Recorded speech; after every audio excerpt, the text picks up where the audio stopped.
Hello दोस्तों, नमस्कार। आप सभी का स्वागत है हमारे channel Hindi GS practice class by M Lata में। तो आज हम लोग क्या पढ़ेंगे? आज हम लोग पढ़ रहे हैं हिंदी साहित्य में क्या सगुण भक्ति काव्य।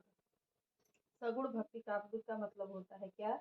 इसमें कृष्ण शाखा की सबसे ज़्यादातर चर्चा की गई है और आप लोग क्या नोट्स बना के जरूर पढ़िएगा। तो चलिए देखते हैं हिंदी साहित्य और क्या है सगुण भक्ति काव्य। हेडिंग डाल लीजिएगा, सगुण भक्ति काव्य। हेडिंग डाल लीजिए और इसमें लिखिए जिन भक्त कवियों ने। तो तैयार है, तो चलिए देखते हैं। पॉइंट करके लिखिए जिन भक्त कवियों ने ईश्वर का अवतार लेने वाले किसे अवतार लेने वाले मानकर उनकी अवतारी अवतारी रूप की उपासना की, उन्हें क्या कहा गया? सगुण भक्ति कवि कहा गया। फिर से देख लीजिए, जिन भक्त कवियों ने ईश्वर का अवतार लेने वाला या लेने वाला का लेने वाले को मानकर अवतारी रूप की उपासना की, उन्हें क्या कहा गया? सगुण भक्ति कवि कहा गया। अगला पॉइंट लिखिए, सगुण भक्त कवियों की दो शाखाएं हैं। सगुण भक्त कवियों की दो शाखाएं हैं। कौन सा? पहला राम भक्ति शाखा, दूसरा क्या है? कृष्ण भक्ति शाखा। तो राम भक्ति शाखा के बारे में कम चर्चा की गई है और सगुण में सबसे ज्यादातर किसकी चर्चा की गई है? तो हिंदी में सबसे ज्यादातर कृष्ण भगवान को ज्यादा माना गया है। अब हेडिंग डाल लीजिएगा क्या? कृष्ण भक्ति शाखा। अब इसमें लिखिए जिन कवियों ने विष्णु के अवतार के रूप में श्री कृष्ण जी की क्या की? उपासना की, उन्हें क्या कहा गया? कृष्ण भक्त कहा गया। जिन कवियों ने विष्णु के अवतार के रूप में श्री कृष्ण की उपासना की, उन्हें कृष्ण भक्त कहा गया। कृष्ण अब हेडिंग डाल लीजिएगा क्या?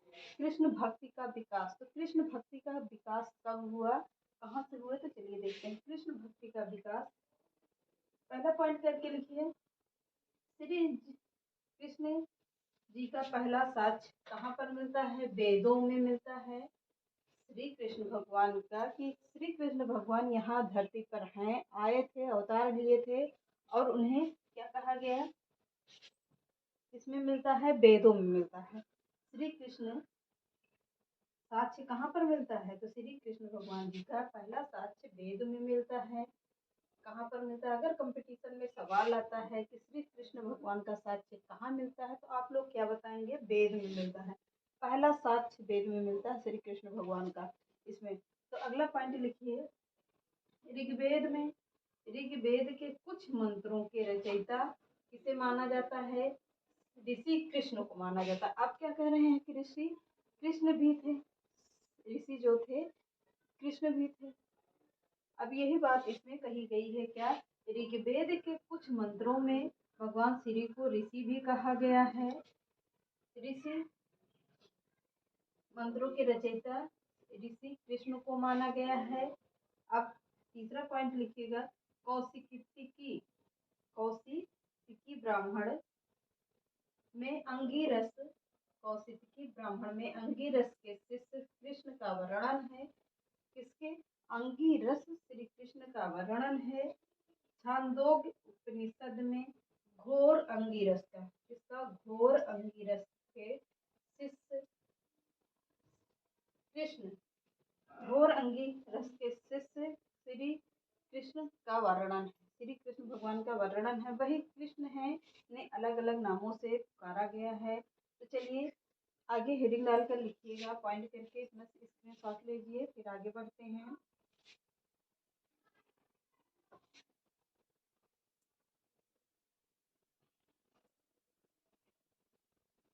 आप लोग नोट्स जरूर बनाइएगा। नोट्स बनाने से हम कई बार बता चुके हैं, फायदे बहुत रहते हैं। और आप लोगों ने ये नहीं बताया कि आप लोगों को प्रैक्टिस सेट के रूप में पढ़ाएं या थ्योरी के रूप में पढ़ाएं। तो आप लोगों ने कमेंट भी नहीं किया था, तो कमेंट कर दीजिए प्लीज़, क्योंकि हमको भी पढ़ाने में थोड़ा सा आसानी हो और मन भी लगे पढ़ाने में। आप लोग कमेंट करके बता दीजिए कि आप लोग थ्योरी वाइज पढ़ना चाहते हैं या प्रश्न वाइज पढ़ना चाहते हैं। एक एक प्रश्न पढ़ेंगे तो प्रश्न से काफ़ी सारे क्वेश्चन हम लेंगे और उसको सारे कवर करवाते हुए चलेंगे कि सब कुछ एक एक चीज़ को बताएंगे। और थ्योरी में तो बहुत टाइम तो जा ही रहा है क्योंकि बहुत साहित्य का पोर्शन तो थोड़ा है नहीं, सभी को पता है टीजीटी पीजीटी करने वालों एलटी वालों को या नेट वालों को कि साहित्य का दायरा बहुत बड़ा है। लोग यहाँ इलाहाबाद में कितने कितने साल, करीब 5-5 6-6 साल 7-7 साल पड़े रहते हैं टीजीटी के तैयारी के लिए। तो इसलिए टाइम तो अभी है ही है, अभी तो हम पढ़ाएंगे ही, लेकिन प्रश्न उत्तर भी करवाते रहेंगे बीच बीच में। थोड़ी सी प्रॉब्लम है, उसको प्रश्न उत्तर के तौर पर हजार हजार प्रश्न करके थोड़े थोड़े दिन में ज़्यादा से ज़्यादा प्रश्न लेंगे और आप लोगों को पूरा साथ देते हुए पढ़ाएंगे। किस परीक्षा में पूछा गया है, एक एक प्रश्न इतना तैयार करवा देंगे कि 120 प्रश्न वहीं से कहीं से आ जाएगा, इतना गारंटी लेते हैं। तो चलिए आगे लिखिए, अगला पॉइंट लिखिए। इन्हें इन्हें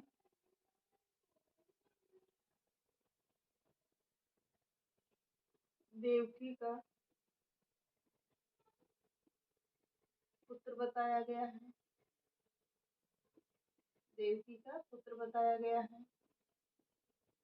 इन्हें श्री कृष्ण भगवान को देवकी का पुत्र बताया गया है, अर्थात वही कृष्ण के बारे में इसमें चर्चा किया गया है, पर अलग अलग नाम से, अलग अलग अपने अपने विचार सभी को मिले हैं कि श्री कृष्ण का क्या बताया गया, पुत्र बताया गया। अगला पॉइंट लिखिए, मध्ययुगीन कृष्ण का सर्वप्रथम साक्ष्य। मध्ययुगीन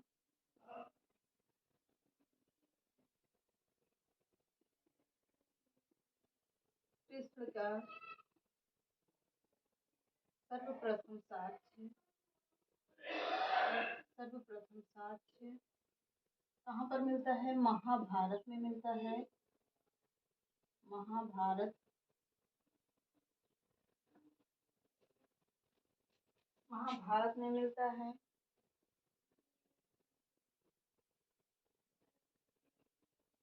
महाभारत में मिलता है। इन कृष्ण को गीता का उद्गाता बताया जाता है। इन कृष्ण को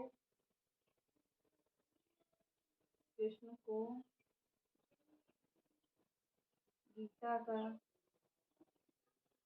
उद्गाता बताया गया है। उद्गाता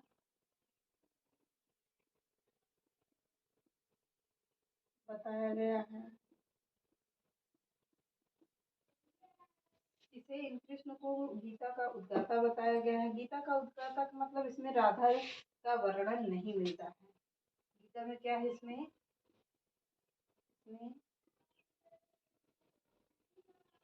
राधा का वर्णन नहीं मिलता है, नहीं मिलता है। क्या इसमें क्या है कि इसमें राधा जी का वर्णन नहीं मिलता है। गीता में राधा जी का बिल्कुल भी कोई बात नहीं की गई है। इसमें गीता अर्थात यहाँ क्या है, गीता जी का वर्णन नहीं मिलता है। अगला पॉइंट लिखिए, श्री कृष्ण जी को विशेष महत्व पुराणों में मिला। कृष्ण जी को विशेष महत्व कहाँ पर मिला, पुराणों में मिला।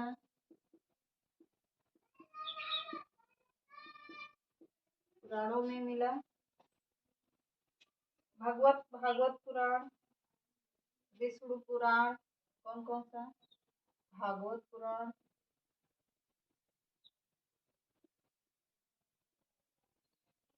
और कौन सा, विष्णु पुराण,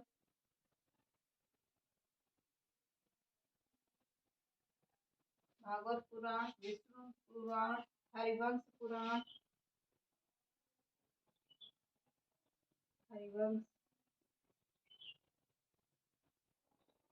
पुराण, और कौन सा होगा, पद्म पुराण, पद्म पुराण, पद्म पुराण में कृष्ण जी का वर्णन है। पद्म पुराण में कृष्ण जी का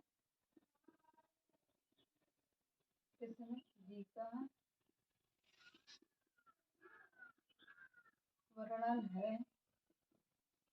इसका कह रहे हैं कि श्री कृष्ण को विशेष महत्व कहाँ पर मिला? पुराणों में मिला। भागवत पुराण, विष्णु पुराण, हरिवंश पुराण, पद्म पुराण में इसका श्री कृष्ण का वर्णन मिलता है। अगला पॉइंट लिखिएगा, नंददास की रास पंचाध्यायी में। अगला पॉइंट लिखिएगा, नंददास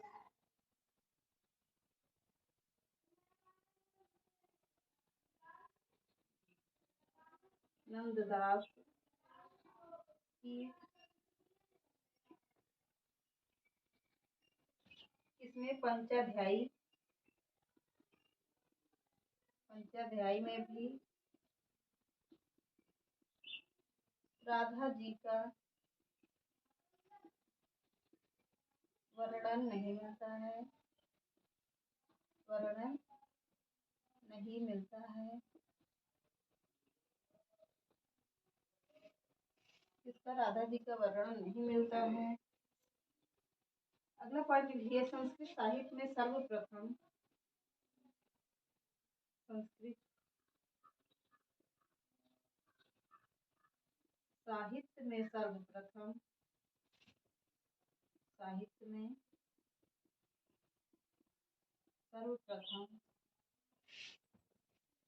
अश्वघोष के बुद्ध चरित में अश्वघोष की सर्वप्रथम अश्वघोष के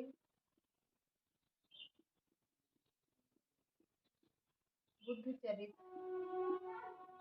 इसमें बुद्ध चरित में कृष्ण का वर्णन मिलता है। बुद्ध चरित में भी क्या है?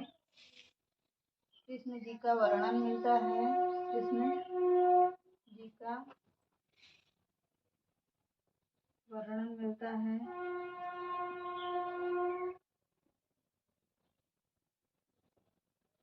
चलिए देखते हैं क्या कहा गया है कि कृष्ण जी को क्या इसमें देवकी का पुत्र बताया गया है। किसका पुत्र बताया गया है? देवकी का पुत्र बताया है। मध्य युगीन कृष्ण का सर्वप्रथम साक्ष्य कहाँ पर मिलता है? महाभारत में मिलता है। इन कृष्ण को गीता का उद्गाता भी बताया जाता है। इन कृष्ण को गीता का उद्गाता भी बताया गया है। अब इसमें गीता के में भी क्या है? कृष्ण राधा जी का वर्णन नहीं है। इसका राधा जी का वर्णन इसमें भी नहीं है। तो कृष्ण जी को विशेष महत्व कहाँ पर मिला? पुराणों में मिला। भागवत पुराण, विष्णु पुराण, हरिवंश पुराण, पद्म पुराण में श्री कृष्ण का जी का क्या मिलता है? वर्णन मिलता है। इसमें भागवत पुराण, विष्णु पुराण और हरिवंश पद्म पुराण, इनमें सब में क्या है? कृष्ण जी का वर्णन मिला है। नंददास की पंचाध्यायी में क्या है? नंददास की पंचाध्यायी में राधा जी का वर्णन नहीं मिलता है। संस्कृत साहित्य में सर्वप्रथम अश्वघोष के बुद्ध चरित अश्वघोष की पुस्तक है। इसमें श्री कृष्ण का वर्णन मिलता है। केवल कृष्ण का वर्णन मिलता है, ना कि राधा का। इसमें में बुद्ध चरित में भी कृष्ण का राधा जी का वर्णन नहीं मिलता है। अगला पॉइंट लिखिएगा, इसको हटाते हैं, हो गया होगा।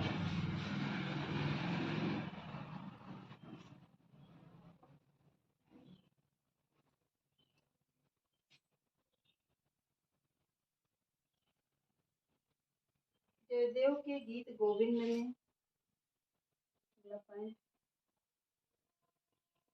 जयदेव के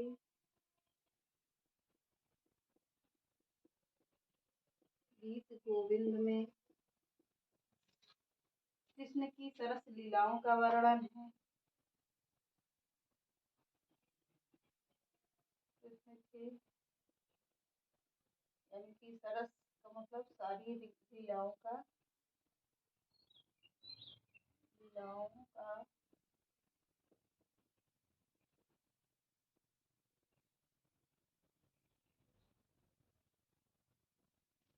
लीलाओं का वर्णन मिलता है। जयदेव की कौन सी पुस्तक? गीत गोविंद में। कृष्ण की सारी लीलाओं का वर्णन किसमें मिलता है? जयदेव की पुस्तक गीत गोविंद में मिलता है। 16वीं शताब्दी में, अगला पॉइंट लिखिएगा, 16वीं शताब्दी में कृष्ण चैतन्य के 16वीं शताब्दी में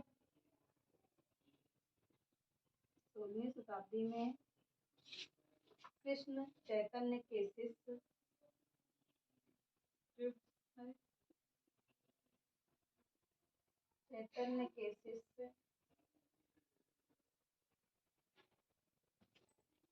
रूप गोस्वामी तथा जीव गोस्वामी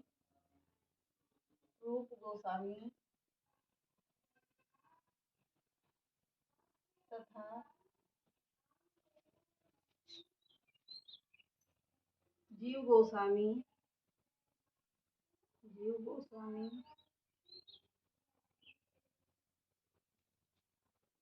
कृष्ण का वर्णन किया है। कृष्ण का वर्णन किया है।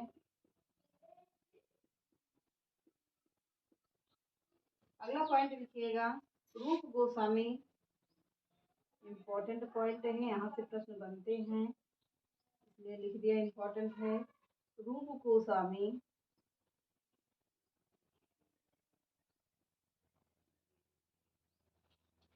गोस्वामी हेडिंग डाल लीजिए। अब उसमें लिखिए उज्जवल नीलमणि भक्ति हरिभक्ति। उज्जवल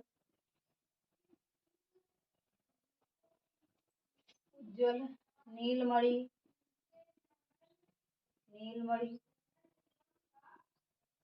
और कौन सी है? हरिभक्ति।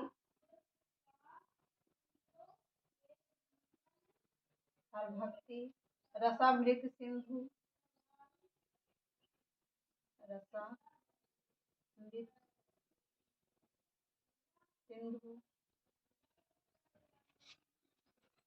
अब अगला पॉइंट, अगली लाइन लिखिए, ये भी वेरी इंपॉर्टेंट है, वेरी इंपॉर्टेंट पॉइंट है ये।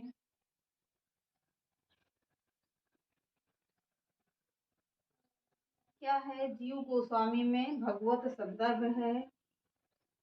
जीव गोस्वामी में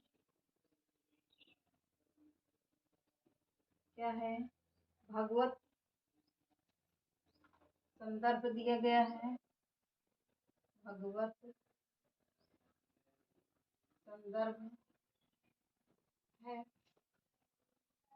ऐसे भी सही होता है और संदर्भ ज्यादातर ऐसे माना जाता है, सही होता है। तो अगला पॉइंट लिखिएगा, प्राकृत साहित्य में सर्वप्रथम श्री कृष्ण का प्राकृत साहित्य में सर्वप्रथम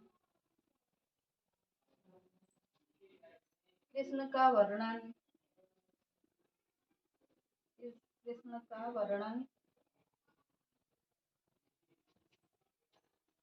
हाल की गाथा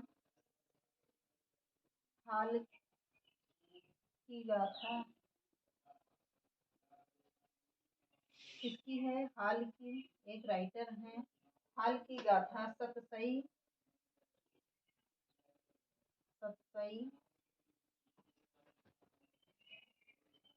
गाथा सप्तशती। क्या है? गाथा सप्तशती में है।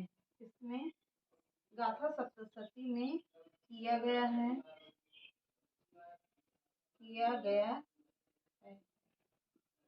गाथा सप्तशती में किया गया है। अब अगला पॉइंट लिखिएगा, विद्यापति ने पदावली में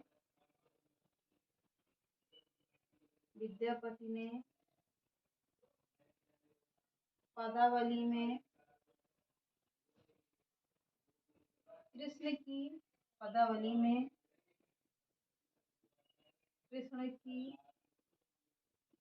सरस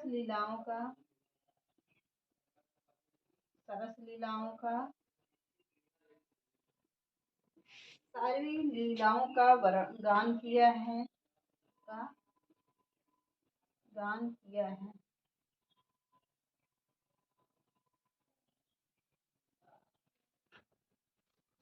अब इसमें देखिए क्या कहा गया है। जयदेव की पुस्तक कौन सी है? गीत गोविंद में है। कृष्ण की सरस लीलाओं का वर्णन मिलता है। 16वीं शताब्दी में कृष्ण चैतन्य के शिष्य रूप गोस्वामी तथा जीव गोस्वामी में क्या मिलता है? कृष्ण का वर्णन मिलता है। किसमें? रूप गोस्वामी तथा जीव गोस्वामी में। अगला पॉइंट लिखिए, अगली हेडिंग लिखिए क्या? रूप गोस्वामी। रूप गोस्वामी में उज्ज्वल, नीलमणि, हरिभक्ति, रसामृत सिंधु, इतनी क्या है? रूप गोस्वामी में भी श्री कृष्ण का वर्णन है। जीव गोस्वामी में भगवत संदर्भ दिया गया है। अगला पॉइंट लिखिएगा, प्राकृत साहित्य में सर्वप्रथम कृष्ण का वर्णन हाल की गाथा इसमें सतसई गाथा सप्तशती में किया गया है। किसकी पुस्तक है गाथा सप्तशती? हाल की है। विद्यापति ने पदावली में कृष्ण की सरस लीलाओं का वर्णन किया है। अब हेडिंग डाल लीजिए क्या? विष्णु गोस्वामी। विष्णु गोस्वामी यहीं पर डाल लीजिए, विष्णु गोस्वामी हेडिंग डाल लीजिए। अब और इसको पढ़ते हैं हम लोग कल। तो चलिए आज के सेशन को यहीं समाप्त करते हैं। चैनल पसंद आए तो लाइक करिए, सब्सक्राइब करिए, ज़्यादा से ज़्यादा लोगों को शेयर करिए। नमस्कार।